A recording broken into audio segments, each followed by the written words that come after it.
Kuna siku utamzika baba yako na ndio hapo utagundua umempoteza mtu pekee anayetaka uwe bora kuliko yeye na aliyetamani ufanye vitu vikubwa zaidi yake. Muulize maswali haya 6 baba yako kabla hajaondoka duniani. 1.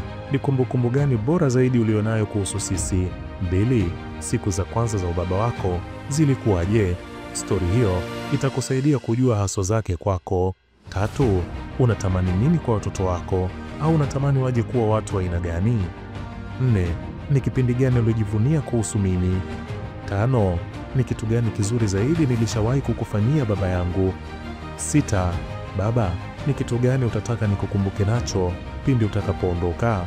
Mababa ni mashujaa wenye ukimya wanaobeba mambo makubwa ya familia mabegani mwao bila kusema lolote, lakini huwa hatuyathamini kama inavyostahili kwa sababu tunaona ni majukumu yao wanayostahili na maisha yanasonga mbele.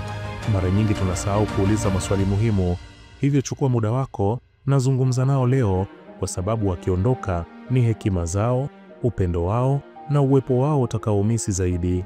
Kama unampenda baba yako, comment love kuonyesha ishara ya upendo kwa baba wote ulimwenguni.